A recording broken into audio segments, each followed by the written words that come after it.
advised that I should just start, so I'll just start. My name is Rick Chappell, and I'm the Associate Director for Science at the Marshall Space Flight Center.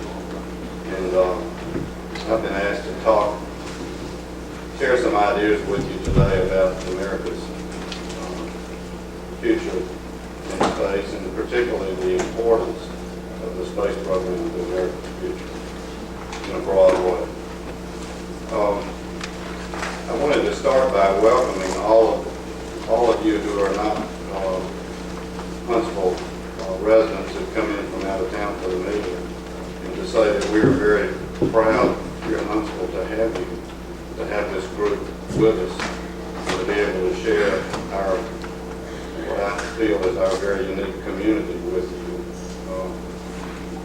Huntsville, not too long ago, was a city of 25 or 30,000 people in a fairly quiet cotton town, and we had a few shoe factories, and we grew a lot of cotton and sold it and made a little cloth and did things like that. And because of the country's commitment 30 years ago to go to the moon, Huntsville changed very dramatically to a city of the area now is of 200,000 or so folks, mostly people with very strong interests in science and engineering and technology development.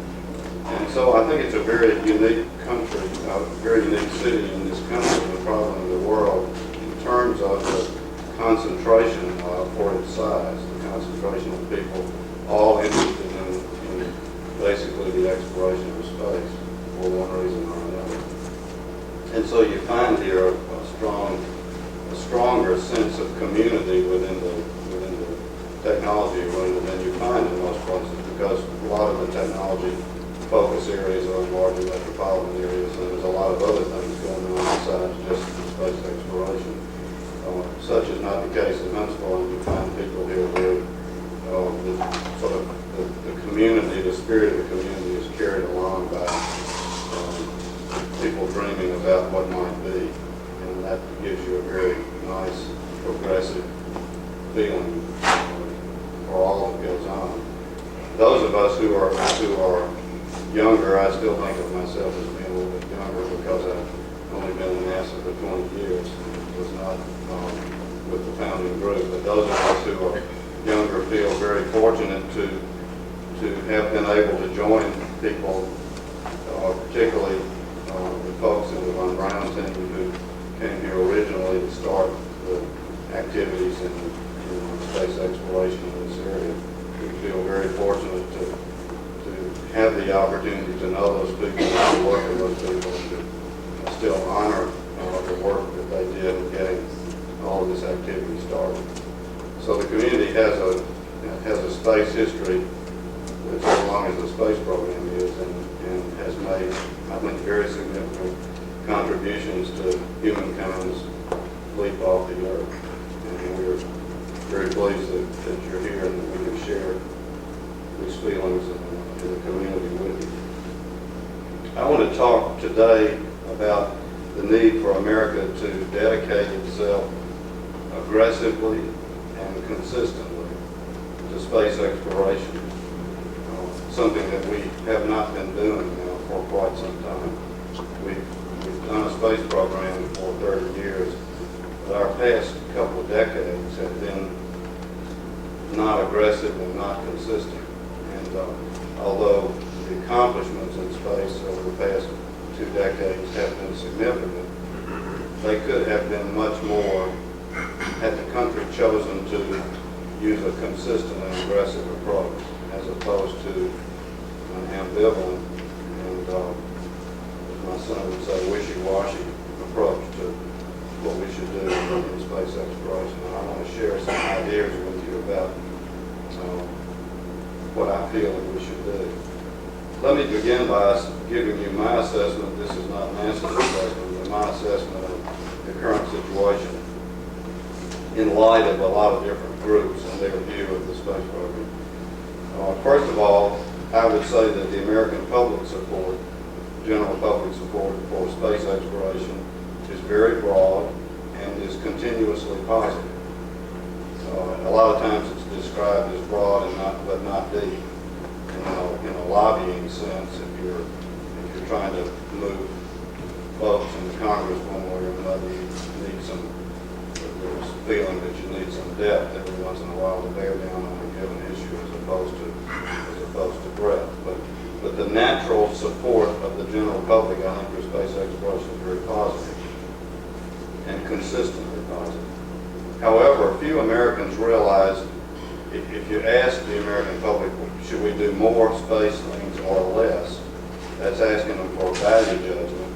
And that value judgment needs to be based on their opinion of what we're getting from the space program and how much we spend on the space program. That's where you establish your value judgment. And my feeling would be that most members of the general public know neither of those two things. They certainly don't know, in the general sense, how little money we spend on the space program. Most estimates people will give you would be 5 to 10% of our budget, the budget of the United States, as opposed to less than 1%, which it is.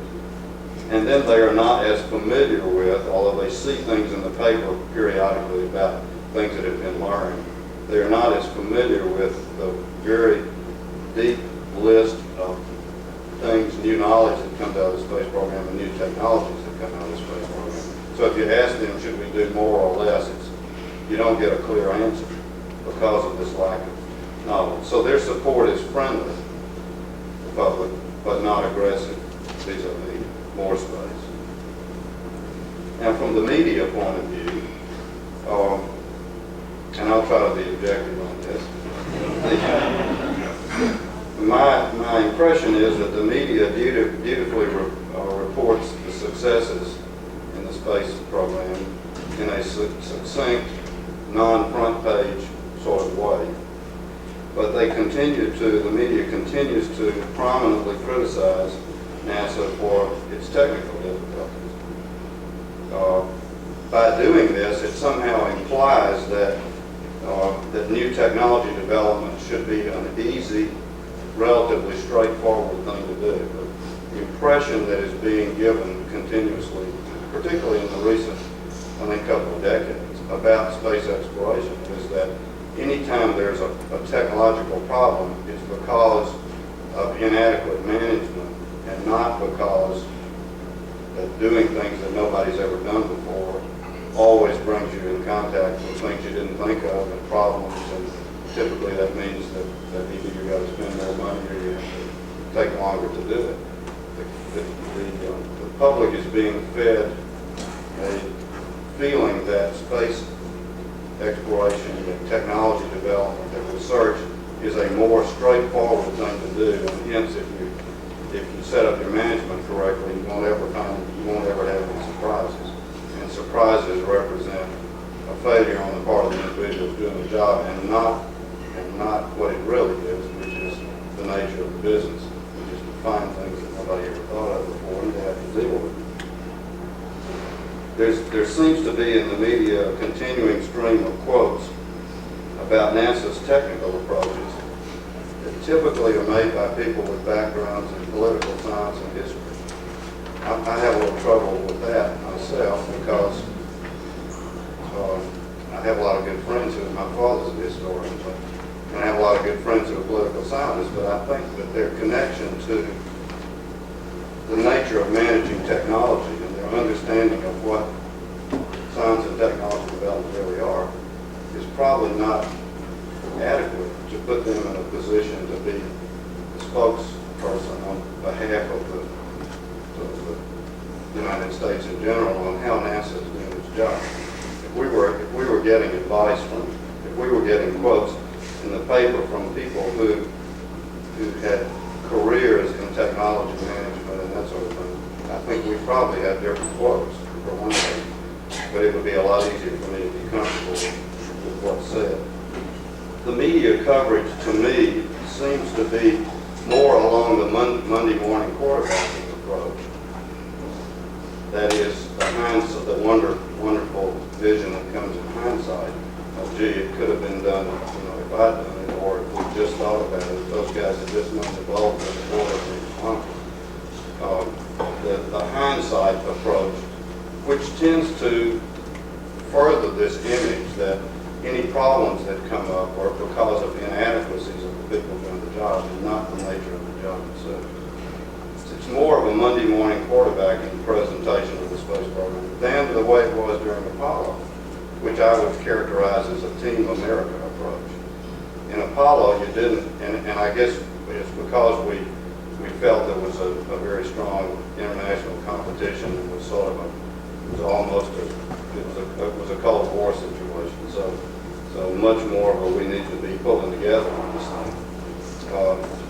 The Team America approach during Apollo was a much more realistic approach to the technology, which is to say that we know it's difficult, we know it's important to the country to pursue it, and so we need to recognize the difficulties and support the people who are out there trying to do it. That was, I think, more characteristic of the Apollo era.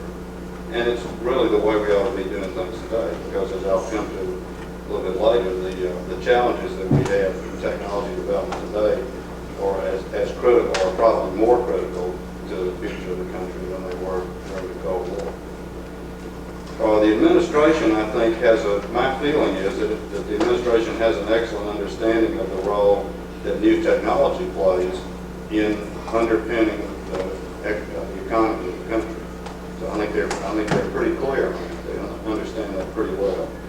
Their appreciation of the space program's contribution to technology is not as clear to me yet. It hasn't. I don't think it's gelled yet in terms of how they value investment in the space program as opposed to investment in other ways to challenge technology.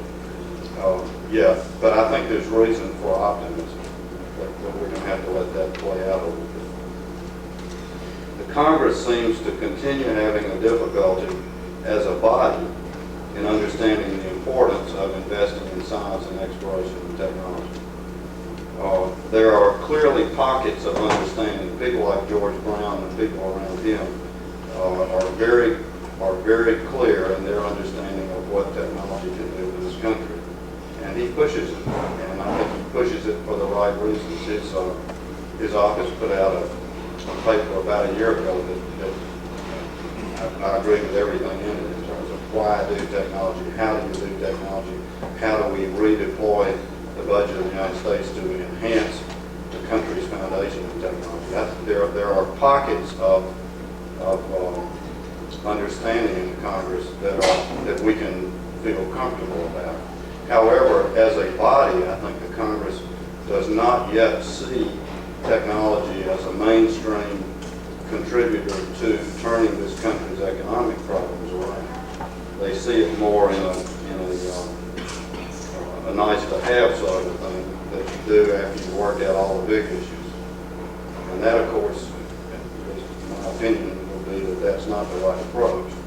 That is, and I'll talk more about this, but that the investments in technology, that you've got to do some of that, that's at the very heart of turning yourself around. So you take care of those issues before you deal with a lot of other issues that the company does.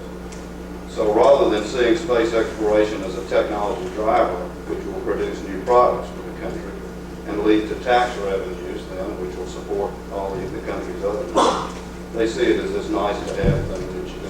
If you have some money left after you divide it up according to take care of all the other things.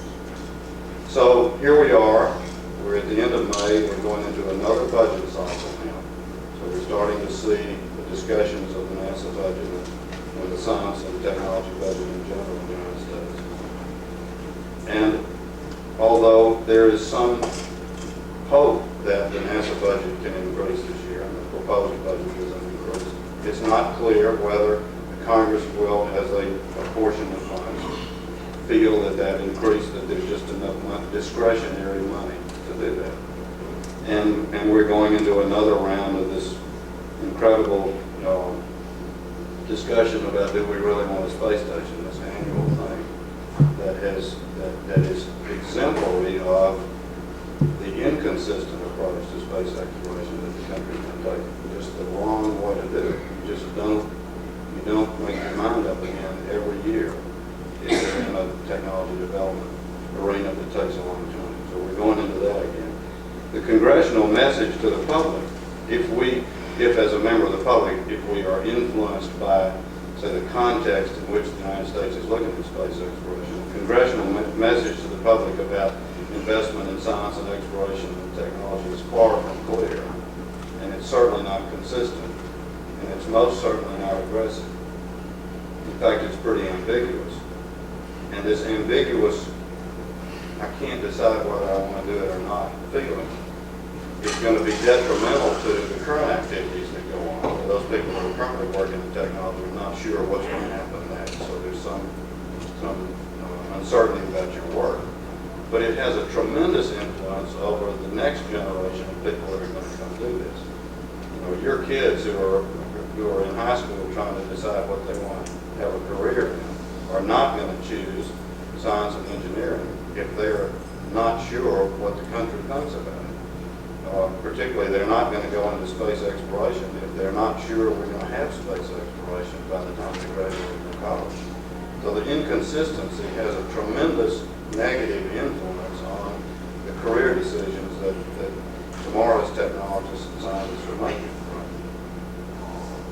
As Americans, I think that we should not have to feel that we have to apologize for our desires to reach out and do things that have never been done before, and do things because they're hard, and take risks, and seek new knowledge because we have a desire to explore. I don't think we ought to have to apologize that we want to do that. I think it's grand that we do want to do that, that we have that inside of us. And I particularly feel that NASA should not have to purge words like the Space Exploration Initiative from its plans, as though these words represented some improper waste of America's money, rather than representing a challenge that would stimulate America's innovation and technology and contribute in a mainstream way to its future. Those three words are almost dealt with as a sure reason for no funding if they're attached to anything that NASA proposes to the Congress. And that's just not right. We shouldn't be in the mode of having to apologize and hide our desires to establish long-term goals in exploration and go carry those things out. So the issue really is, what's the value of the space program to the country? What's it worth to us today? We spend less than 1% of our money on space compared to the Apollo era, where we spent as much as 4% of our money. What's the real value of this fascinating fabric that makes up space exploration? So I want to talk to you about several areas where the space program contributes. The first and the obvious one, and the one that intrigues all of us, is this acquisition of new knowledge. And it's both the knowledge that comes from looking out and the knowledge that comes from looking back. By getting above the atmosphere, we get to look out into the universe and see things that happened billions of years ago, because we can look farther away. We're looking at light that took billions of years to get to us. So we can look back in time with instruments like the Space Telescope and the Gamma Observatory and understand the evolution of the universe that we live in, which I kind of like to do, because I kind of like to know what the context of my life is, in the long, grand scheme of things, what all has gone on and what all can we expect to go on that has laid out the environment that we live in and allowed life to evolve. We can look out into the solar system closer to us with the planetary missions and imaging and flybys, the more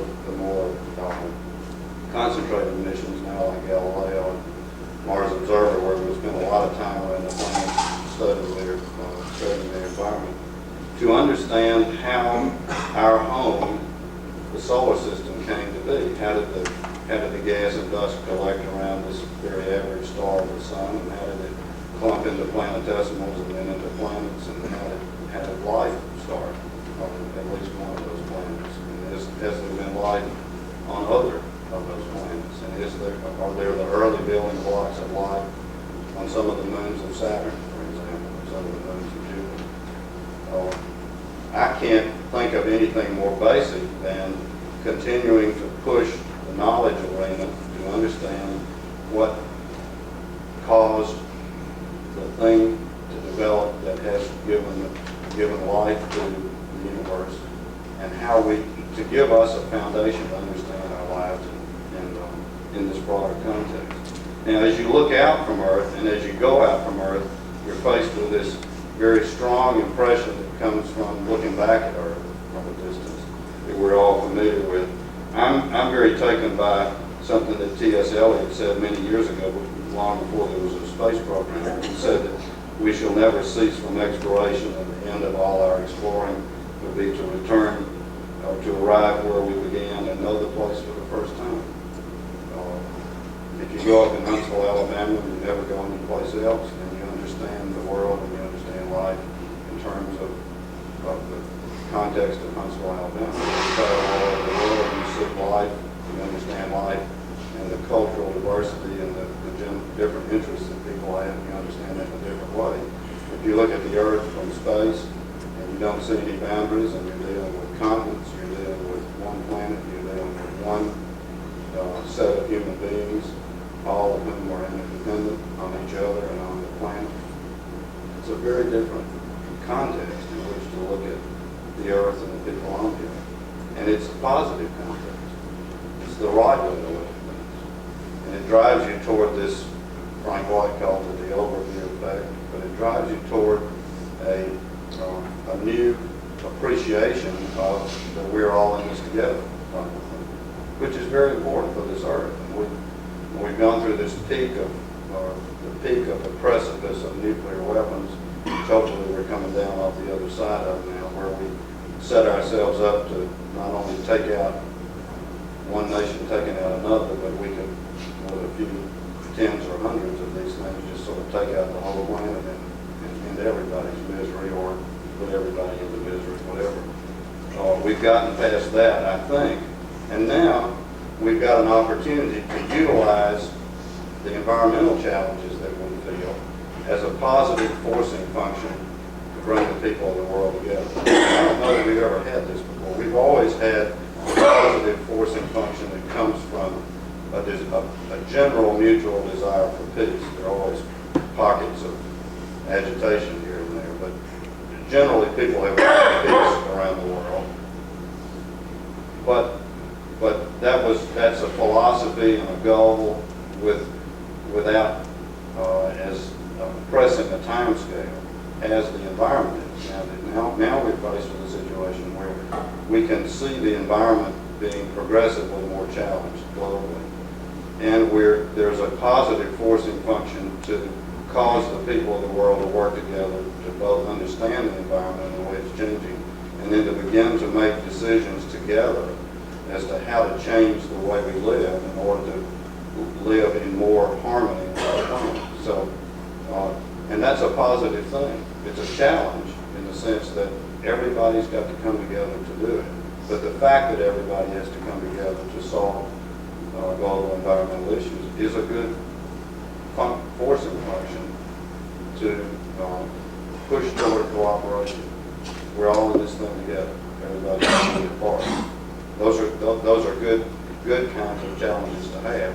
And in fact, in the past, nations in wartime, nations with very different cultural backgrounds have come together for a common goal.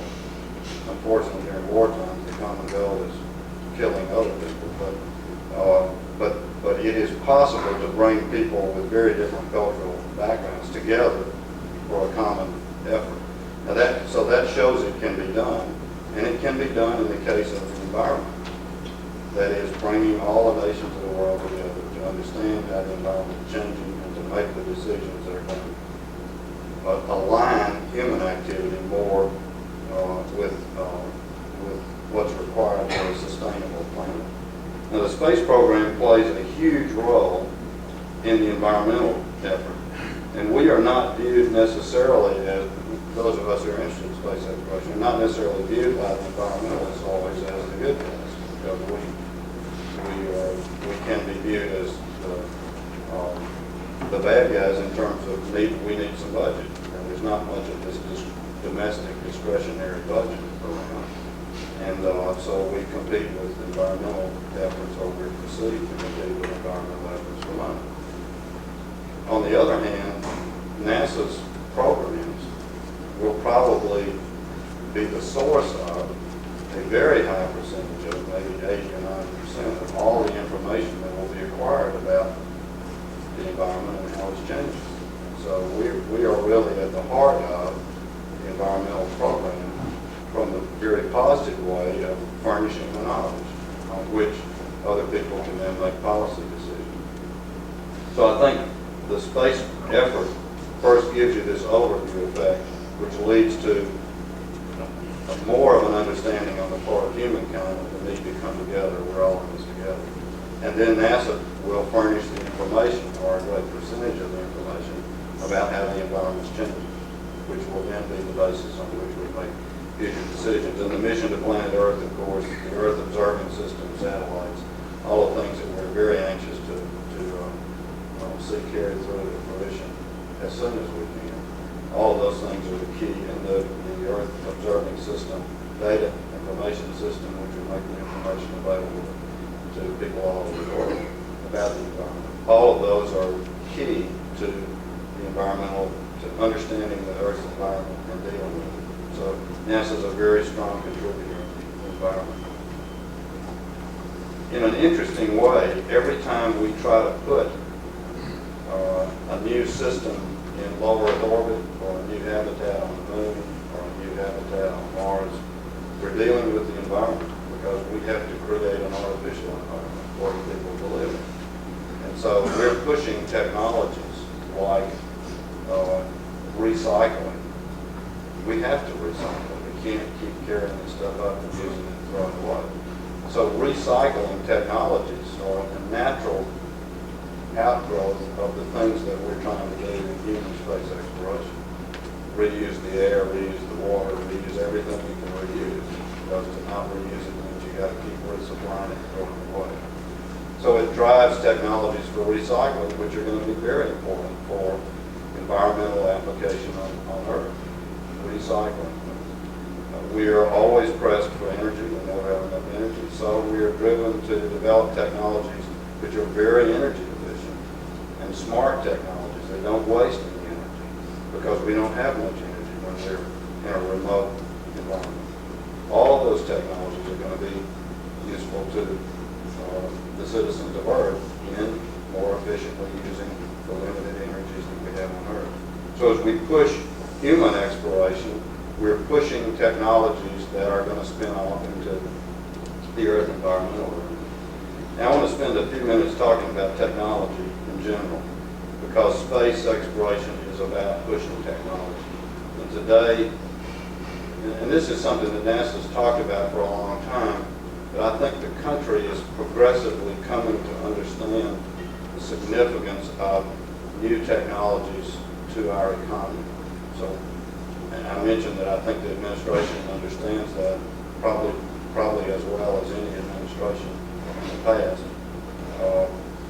And we have the opportunity now that as the recognition of the importance of technology to the economy becomes more evident to people, that in space exploration we can help people understand how what we do fits in with what they're concerned about in the mainstream of the U.S. economy. And I want to begin with, in the arena of technology, with a little bit of history. Paul Kennedy wrote a book some years ago called The Rise and Fall of the Great Powers. Some of you may have read that. It's a delightful book. It's a treatise, but he looks at the development of civilizations, the rise and fall of great civilizations over the beginning with some comments as early as the Chinese. But if you look at that and generalize what happens to nations, what you find is that a nation begins to explore and reach out and expand its territory, and it grows. As it does that, it takes in more natural resources because it conquers new territory. This is in the older days when that was more often done. It takes in more territories, gains natural resources, gains people, which initially brings wealth. More resources, more people to work, some get wealthier in the nation. But as the amount of territory grows, the cost of protecting the territory grows. So you have to spend more on your military to protect the territories that you have. And you have more people to take care of. So your social costs rise. So every nation grows, it has initial wealth, and then it begins to get into a mode where it's starting to protect what it has. More and more of its budget has to be spent on the defense aspects of things. And there are more and more people, and they have to be taken care of. And so the costs associated with defense and with social things continue to go up. And it becomes harder to have any money left at the end when you do your budget each year to invest in the future of the country. You're having to spend on the things that people are banging on the gates about, and it's not as easy for you to spend on the things that are going to keep the country strong economically. Some of this may sound familiar. The nations historically that continue to reach out, even in these circumstances where resources are tight, the nations that continue to reach out and explore and challenge their people to do things that nobody's ever done before are the nations that hang in there. The nations that turn inward and say, we've got to take care of our defense and we've got to take care of our social needs and there's no money left to do anything else, are the nations that go over the top and down the other side. And whether you're talking about Rome or China or Portugal or Spain or France or England, it's all the same in a very broad sense. There are always issues and there are things that happen and there are different geopolitical circumstances and all that. But in general, given this difficult choice that ultimately comes as a nation expands, the ones that make the right decision are the ones that keep on pushing out. And the ones that give up pushing out and start turning in are the ones that go over the top and come down. So every nation, every great power is faced with this choice of do I invest in the future, do I turn inward and just try to maintain the status quo. America is at this point, has been at this point now for several years, and every budget that we deal with, the budget that we're talking about right now, the way we want to spend our money in 94, every budget that we deal with is now addressing that issue. How are we doing in that? Well, the budget that we currently have and the budget that's proposed is about 20% for the defense aspect of things, 45% for the social aspect of things. We have, unfortunately, another major element in our budget which doesn't contribute to anything, and that is 20% of it is interest money. And everything else is 15%. So we're given this choice of defending what we have, taking care of the people in the country, and everything else. And everything else is 15%. Of that 15%, the civilian technology part of it is 2%. Our total investment in the future in technology is 2%. And the space program part is 1%. So how are we doing? Faced with this inevitable choice, how are we doing with deploying our money? I'm not sure whether we're doing the right thing. This approach over the past 10 years or so has put us into a mode where we are in an imbalance of trade of about $10 billion a month negative. So we're buying more than $100 billion worth of things abroad, 100 billion more things abroad than we buy internally. So we have a negative balance of $10 billion a month. We're spending more money than we're taking in also. Unfortunately, these people that we're spending money with outside of the country are willing to loan it back to us. So we're borrowing at a rate of $30 billion a month. That's a lot of money. $30 billion a month we're borrowing from folks to take care of the things we feel we need to spend money on. The net result of this, of course, is that the more things you buy from other people, the fewer jobs you have here. If we all buy Japanese automobiles, then we won't need as many American auto workers. And that means that those auto workers who are at a certain skill level probably have to drop down and work in a job that's not as high a skill level, unless they're lucky. They might find something at the same level. But the tendency is to, as you lose these industries, if people have to drop back and work in industries that don't challenge them as much and that don't pay them as much, so the standard of living comes down. And our standard of living is coming down. It's been going down. People estimate that we're living, we don't want it to come down, so we just borrow a little bit. And people estimate that we are living artificially high by maybe 20 to 30%. That we're keeping our standard, on the average for the country, we're keeping our standard of living 25 to 30% higher than it really ought to be based on the amount of money that we're making. And if you buy things from overseas, of course, the money goes out, and then that means there's less money spent in this country that produces tax revenues, which come back and contribute to the issues of social and defense and things like that. So it's not good for us to be buying things abroad. So what can we do to strengthen the way the country, the country's economy is going to go in the future?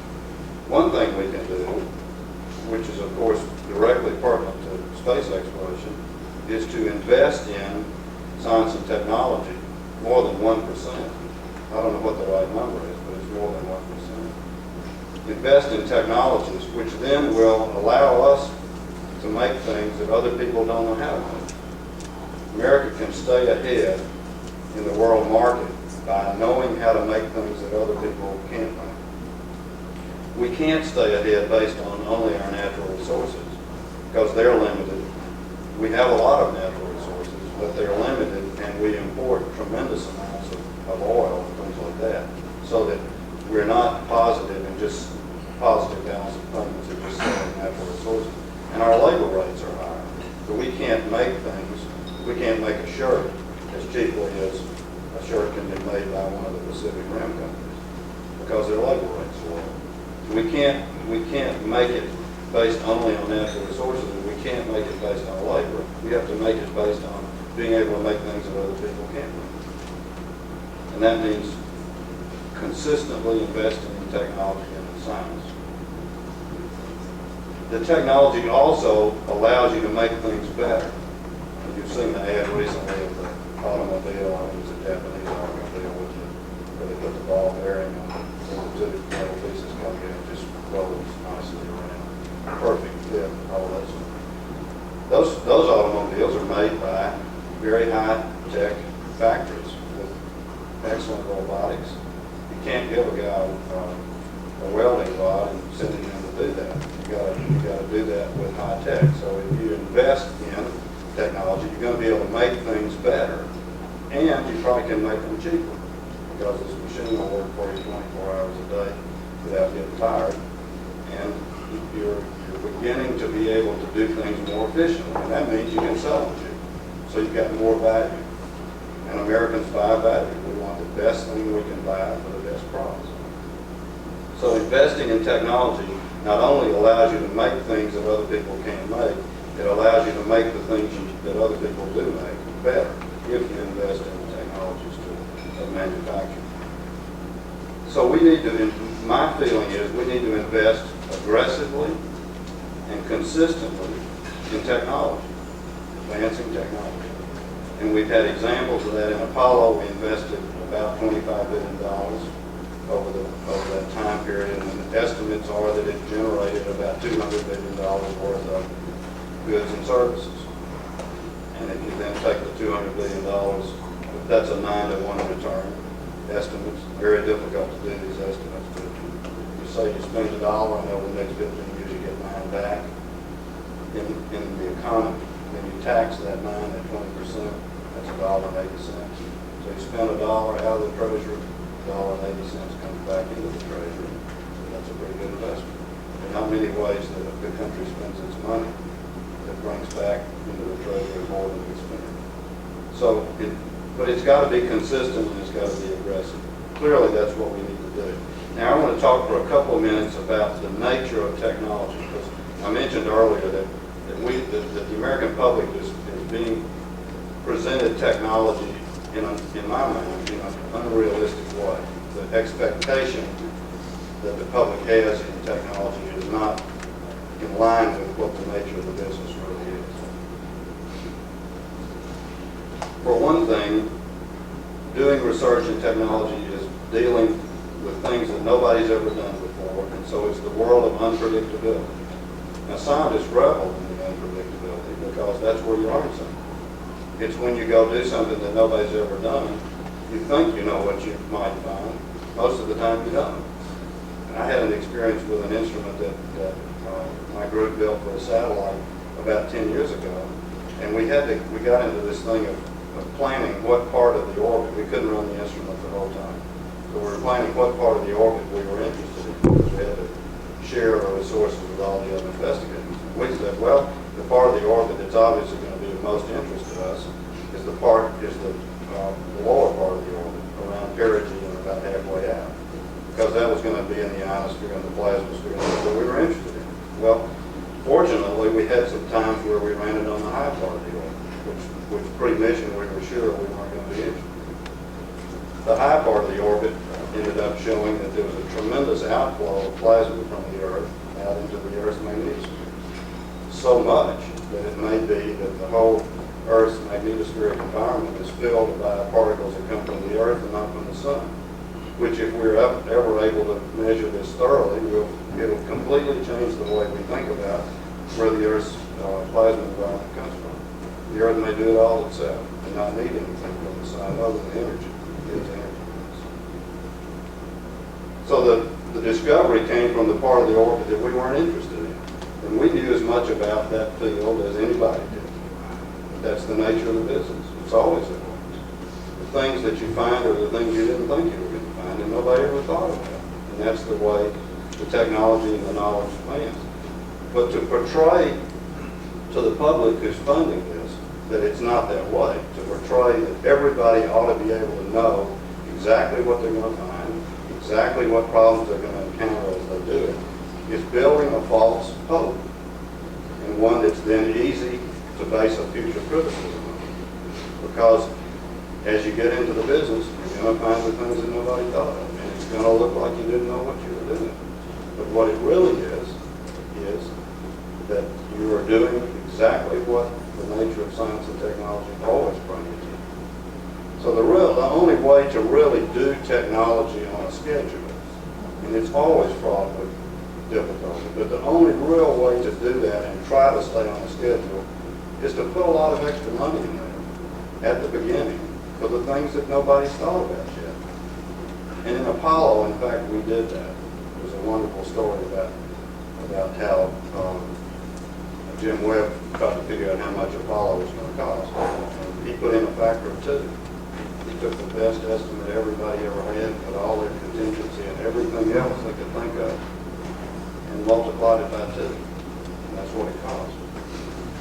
Because there's all the stuff that nobody thought of. Now, we don't do it that way anymore. In fact, we do it the other way. We not only don't put in what the initial estimate is, we go back and say, well, can't you do it for a little less?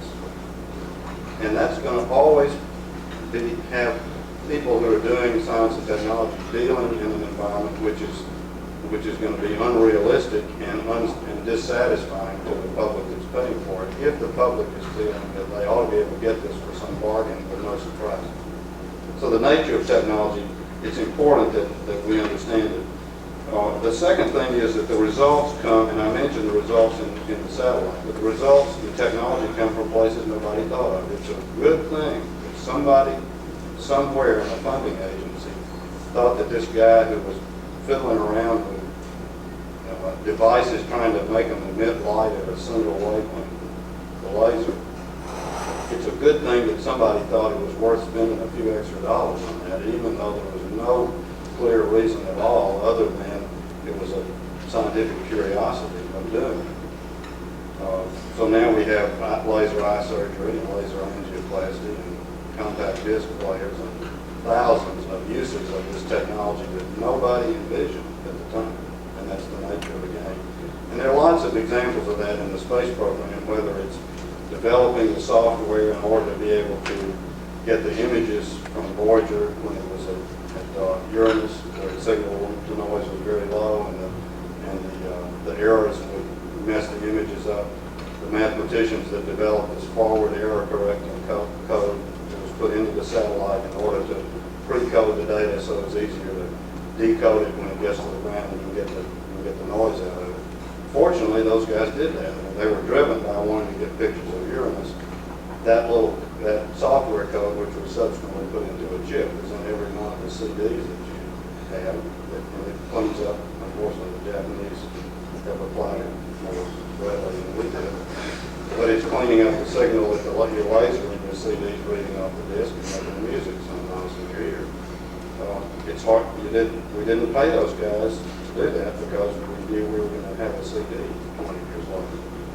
So there are lots and lots of examples of that, and one could anticipate in the space station, if you're trying to drive creating an energy-efficient recycling environment, that there are going to be all kinds of technologies that are environmentally important that we don't know yet. If you're trying to monitor people in a strange environment and monitor their wellness, not wait till they get sick, but keep up with how they're doing in terms of wellness. If you're driven to do that, you're going to develop technologies that are going to be directly useful on Earth for monitoring wellness conditions. I'd like to know every day how well I am. If I could plug up to a machine before I go to work and get a readout that says, well, you need a little work here, you need a little work there, that'd be fun. Rather than having to wait till it gets catastrophic and I'm in a hospital flat on my back and somebody says, you should have done this and you should have done that years before. But the technologies that we can anticipate from things like the space station, we don't know what they are in many areas, but they're going to be significant. So as a nation, we've got to be willing to take this risk, to do the research and technology that is involved in pushing the unknown, which is full of uncertainty, but the certainty of investing in research and technology is that you're going to find fantastic things that are going to be important to humankind and advancing the welfare of humans. You don't know what they are. You can't tell how much value they're going to have. You can't do cost-benefit analysis. You should forget all of that and believe that the consistent, progressive investment is the right thing to do and good things are going to happen. One other comment on technology: it's hard to judge success when you're judging success in the arena of nobody's ever done it before. You need to think about this a little bit. Suppose one of your kids turns out to have a lot of natural ability running, and they're in high school and they decide they're going to set their goal by the time they peak out. Let's say they hit the end of college. They're going to set their goal of breaking the time in the mile by 10 seconds. And they set the next 10 years of their life toward training themselves, preparing themselves for this day. And they get to the big race, and they run the big race, and they break the record in the mile by only 5 seconds, not 10 seconds. Now, were they a success or were they a failure? When we build the Hubble Space Telescope, we set out goals that are tremendously difficult to achieve, but goals that we feel are necessary to strive for to develop the next area of understanding of the universe. If we come up short, which we did with the Hubble Space Telescope, we've still developed a telescope that's a factor of 100 times more sensitive in ultraviolet than anybody's ever been built before. It has a 100 times better spectral resolution in ultraviolet. That can point at a human hair 200 miles away and hold on that for 24 hours. These are things that nobody's ever done before. Is the Hubble Space Telescope a success or a failure? I think it's a tremendous success. It's the best telescope by far that humankind's ever made. It has not reached the goal that we've set yet. And hopefully the mission in December we'll make it even better. But one cannot criticize, if you're working in the arena of nobody's ever done it before, you cannot criticize shortcomings if, even with the shortcomings, you're doing things that are 10 or 100 times better than anybody's ever done before. And judging success in technology needs to be thought of in those terms. We should revel in the advancement that we've made along the way toward these goals, and not get lost in the quagmire of all the things we didn't get to. Columbus was trying to get to India and Japan. He didn't get anywhere close. He was a failure, if you want to talk about his goals. But what did he find? He found incredible things that nobody knew were out there, at least the civilized Western European world didn't know were out there. When you're pushing the envelope, you're learning things that nobody ever knew, and success and how you judge it has to be looked at in a different way. A couple of other things. To do technology, you got to have the people who want to do it. There are a lot of people now, many of whom came into the space program because of the challenges that John Kennedy put forth for us 30 years ago, and they are still very dedicated to it. They believe in it, they've done it all their lives. There are an awful lot of talented kids out there that need to make the right decision vis-a-vis what's important to the country. They need to make the right decision and get into science and engineering. And space offers a stimulation and an attraction for those kids that will guide their career choices in the right direction. I know it works. It worked for me. I was in high school here in Sputnik and in college when John Kennedy set out the long-range goal for us. And it was just fascinating for me to think I could be part of it. And it determined the career that I took. And most of my friends, people my age who are in the business, they all did the same thing for the same reason. So we know it works. And America needs very much to stimulate our kids in these directions, because we're still a nation at risk. It's been a long time since that report was written, but we're still right about where we were. The trends aren't getting any better right now. Our competition is getting better, but we're not getting better. But to cause the kids to choose space exploration, or to cause the kids to choose science, they need to see that America values it, that America is committed to it, and that America is going to stay with it.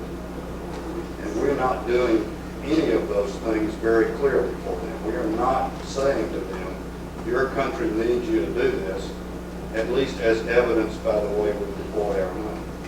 And we need to change that. We need to give them a very clear statement of what the country feels is important. I would end by saying that space exploration, in addition to environment and education and technology and knowledge, space exploration is reaffirming the spirit of America. And these are mushy kinds of things that all of us feel, that are real, they're not quantifiable, we can't do cost-benefit analysis, but they're all there. You feel it when you see a shuttle launched, you feel it when you look at Voyager images of Saturn, you feel it when you see humankind walking on the moon, you feel it in the Olympics. It's the same kind of, I'm proud that my country can do these things, that we have the wherewithal, the dedication, and the ability to do these things that are very difficult. The Air and Space Museum, which we feature right out in front of the Capitol, is the most visited museum in the world. We've got to reach out and keep doing these things that are difficult and feeling good about doing things that are difficult. John Kennedy said we're going to go to the moon not because it's easy, but because it's hard. We don't think that way anymore. We should. We all have that inside of us. We all like to accomplish things that are very difficult. And the country has got to go with a few things that give the people the opportunity to excel and to accomplish difficult things and to feel good about it and to feel good that their country has the sense to do it. We've got to reach out. We've got to quit watching life go by on television. We've got to live it ourselves. We've got to challenge ourselves. We can't just live by watching other people do it. John Kennedy said in 1962, we choose to go to the moon in this decade because this goal will serve to organize and measure the best of our energies and skills. And that's exactly what it did. It did exactly what he said it would do. And it will do that again if we decide to, whether it's space exploration initiative or whatever you want to call it. If we set an aggressive, consistent goal, all these things will happen again. And the country has to do that. It's the big challenges, the hard work, the succeeding in difficult things, the against all odds. These are the kinds of things that Americans really grab into. But the country has to lay out the goals and consistently invigorate these values in the citizens of the country. So here we are, we're feeling the excitement of the potential of space exploration, but we're still wrestling with the dollars. We've been wrestling with it now for 20 years.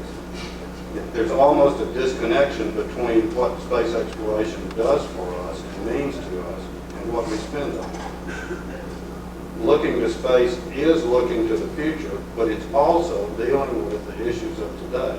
And this point is really lost. Even though those who are deciding on budgets would say we have to look to the future a little bit, we never look to it enough.